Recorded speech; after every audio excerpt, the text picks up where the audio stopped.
What's going on, guys? It's Greg here, back with another video.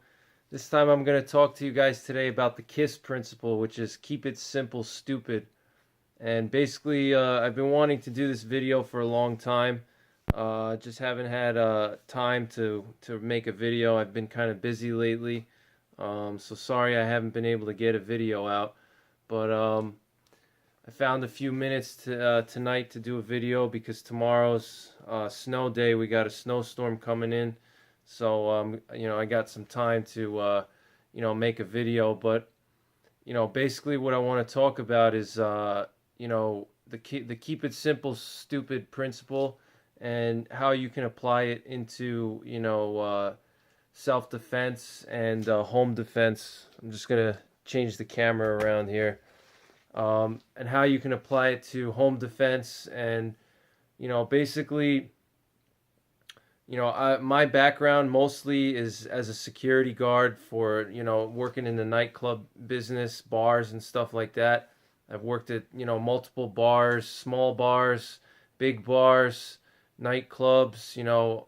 I've done a lot of that stuff. So I'm 32 years old now, so I spent a good, couple of years of my life, working in some bad establishments, with major, big fights, every week, and I've probably had to, I've probably had to throw out hundreds of people, in my career as a bouncer. I can't even count how many. I mean, it's got to be at least 500 people I've had to throw out, using physical force. And and then I've also had to, break up fights, large brawls, riots. I've seen a lot of crazy stuff. Um, and in all those experiences that I had working in those places, the one thing that, the lesson that I learned is that,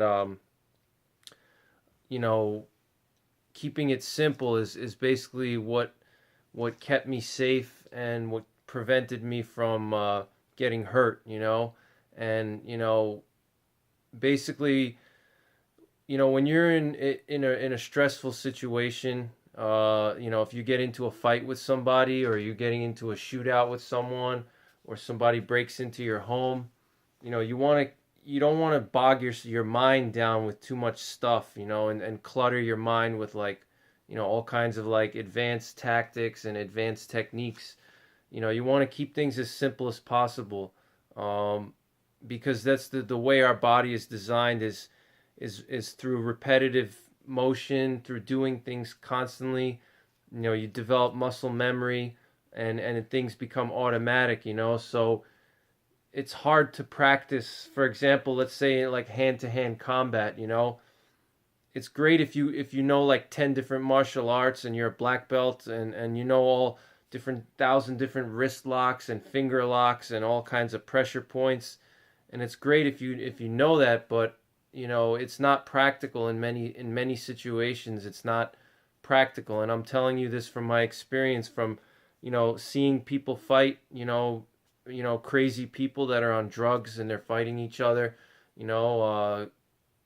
people with compromised mental states, and I've seen it all. And you're just not going to be able to use all those advanced techniques that you see, like, in all these self-defense schools, and Krav Maga and all this stuff. They have you doing all these, like, blocks and all this stuff, and you're going to block it here and do this and that. It's not going to work in the real world. In the real world, what I've found from my experience, and like I said, I've been involved in, I've had to use force a lot, and I've never been arrested. I've never done anything illegal, and I've never got injured. I'm standing here in one piece. I've never been stabbed. I've never been shot. I've never had any major injuries, other than maybe, like, spraining my ankle or my knee or something like that.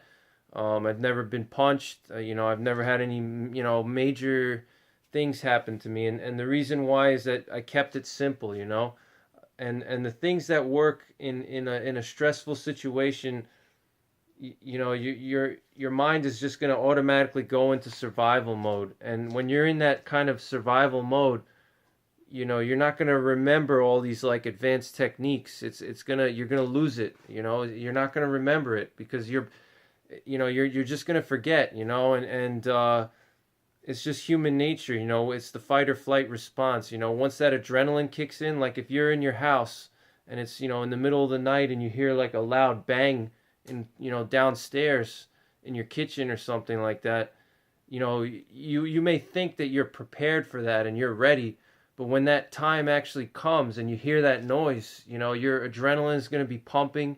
You're going to forget about all the training that you did, you know, all those fancy techniques that all these people showed you on YouTube.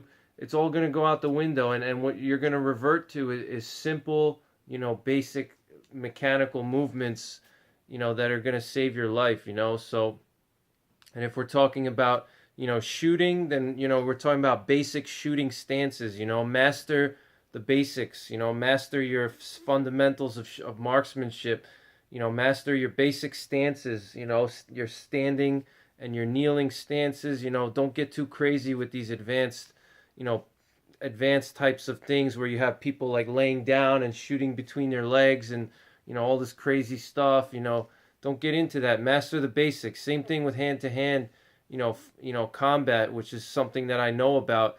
You want to stick to your basic strikes, you know, your basic punches, you know, your basic low kicks, areas of the body that are vulnerable. You want to target those, you know.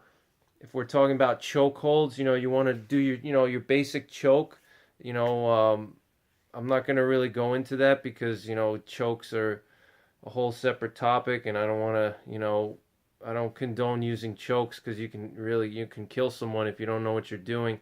But, your basic choke, if you don't know how to choke someone, your basic choke is just, the best way. It's going to be hard if you're in a fight.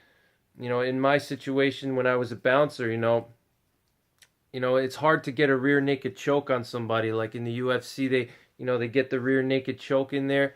It's hard to do that in the real world when there's people fighting and somebody's on adrenaline and whatever, they're crazy.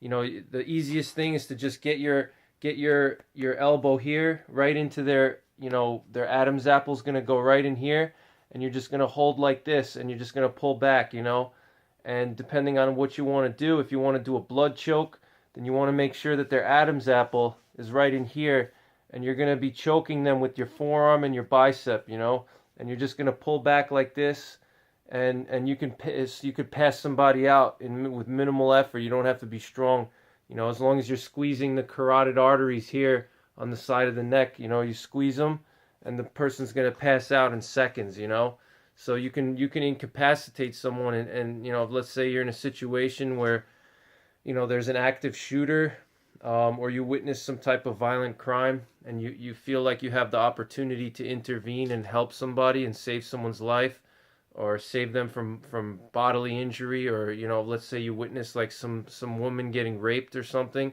and you can run in there and you can choke the guy out. You get him in a good choke, and just lean back and tighten up, and he's gonna go down. But just remember, keep things simple, with your firearms and with your hand-to-hand, don't get too crazy with these advanced techniques, master the basics. For hand-to-hand combat, I like to practice boxing, some kickboxing, and Filipino martial arts. Those are my favorites. And a little bit of Chinese grappling and Chinese, joint lock martial arts. I do a little bit of that as well. But I try to keep things simple strikes, know your basic strikes, your jab, your cross, your uppercuts, your body shots, your different types of kicks, master those, practice those, because that's you're gonna most likely use in a real situation. You're not gonna start doing like Aikido, in an alleyway somewhere, or whatever the situation is. You're not going to be doing that. It's just, unless you're an Aikido master and you've trained with that and you've actually been tested under stress, it's just not going to happen. So that's just my advice for you guys today, is just keep things simple. Don't get too worried about your learning all the advanced stuff. Just keep keep it simple, and that's basically it. So take care, and I'll see you on the next one.